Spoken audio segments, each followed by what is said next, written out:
إن الذين كفروا من أهل الكتاب والمشركين في نار جهنم خالدين فيها أولئك هم شر البرية. إن الذين آمنوا وعملوا الصالحات أولئك هم خير البرية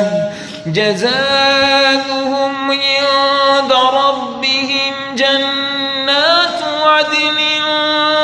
تجري من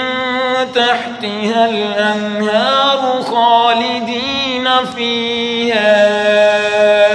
أبدا رضي الله عنه